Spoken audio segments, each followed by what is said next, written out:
Hi guys! Hello Cancer! Welcome dito sa ating channel, Kapalaran 888. Welcome! Alamin natin kung anong messages, vibration, gabay energy para sa lahat ng Cancer.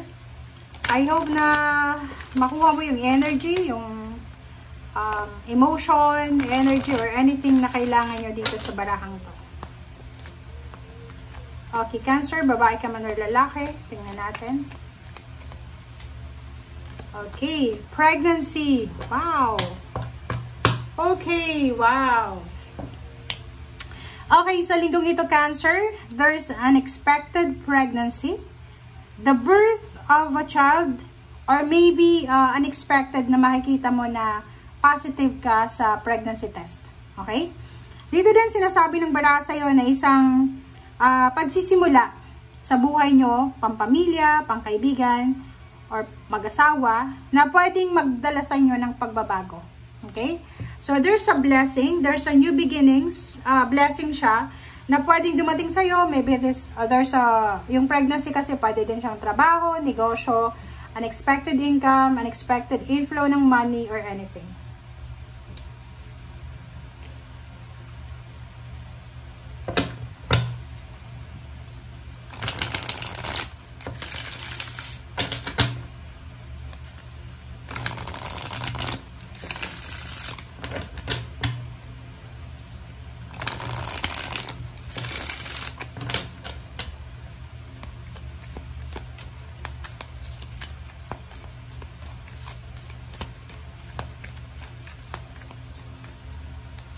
Okay, fire energy. This is fire sign Leo, Aries, Sagittarius.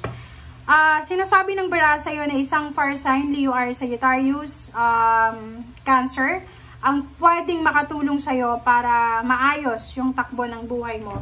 Or pwedeng isang fire sign Leo, Aries, Sagittarius ang maging daan para maayos yung relationship mo. Like for example, forgiveness, reconciliation, or magme-mend yung mga problema, diba? So, pwedeng meron ditong magre-reconcile through the help or power of fire or fire sign.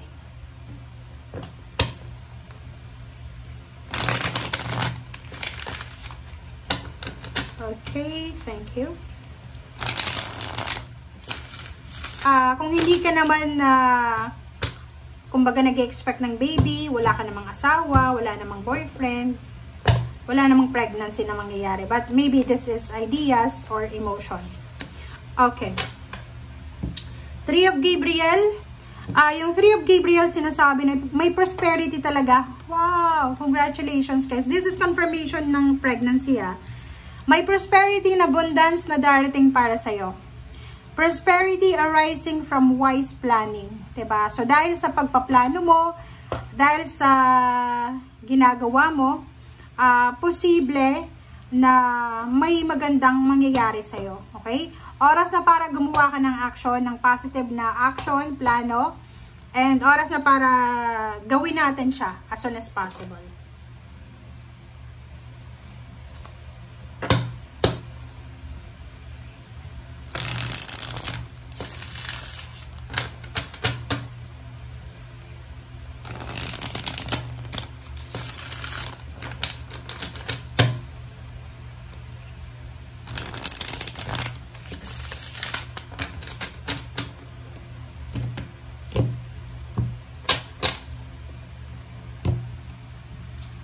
Okay, first card, second card, and third card.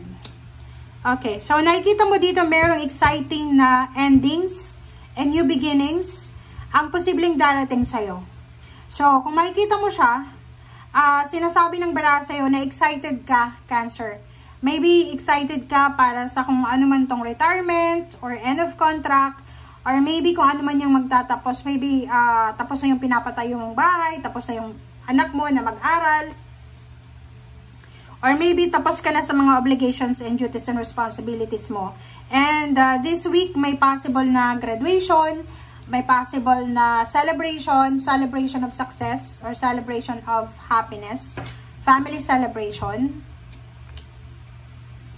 And then 6 of Swords and 2 of Cups and King of Wands. So, kung makikita mo dito, sinasabi ng baraha sa'yo na merong travel plans, or yung Six of Swords, sinasabi na posibleng ikaw ay paalis, Cancer, sa isang lugar na hindi na para sa'yo. So, maybe you're moving out from your residence, from your home or house or country or maybe company, and lilipat ka sa mas maganda, mas improving, mas prosperous, and mas maganda.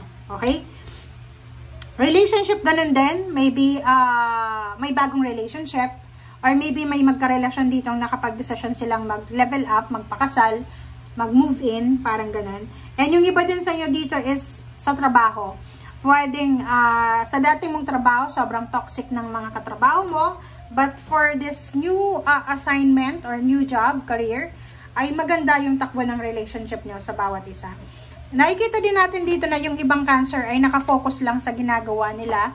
Focus sila sa trabaho nila, at the same time, focus sila sa kung ano yung kailangan bigyan ng focus. This, guys, so sinasabi ng baraha dito, pregnancy talaga. So, expect unexpected pregnancy.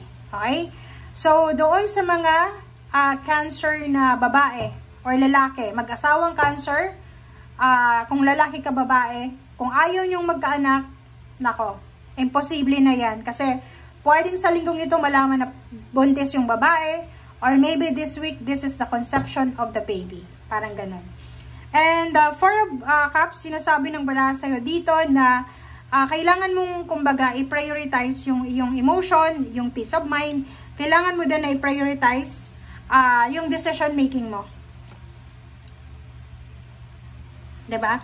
So, sa emotion, sinasabi ng baraha na mag-ingat tayo sa mga decision making natin sa ating sarili, lalo na, diba, judgment to. Judgment and Ten of Cups and Two of Swords. So, ibig sabihin yan, mag-iingat ka sa lahat ng decision mo na may involved na family, emotion. And, kailangan, ano lang siya, tawag dyan, kailangan, yung tawag dyan, balance ang kailangan. Make sure na kung ano man ang decision natin sa ating love life, sa ating emotion, sa ating family, balance siya sa ating financial. Okay? And sinasabi din sa'yo ng barahang ito na napakaganda ang naghihintay ng mga unexpected sa'yo. Basta yung baby na yan, possible yan. Kaya kung ayaw yung baby, nako, hindi na natin alam kung anong mangyayari dyan. Okay? Decision making, napaka-importante sa linggong ito. And pag naguguluhan tayo sa mga desisyon natin, huwag nating madaliin yung desisyon. Pag-isipang mabuti, umupo ka, upuan mo yan, kumain ng tama, matulog, yung parang refresh, diba? Rejuvenate, maglinis ka ng bahay, kasi alam mo, pag malinis yung bahay, makakapag-desisyon ka ng maganda. Okay? Thank you guys for watching. Bye!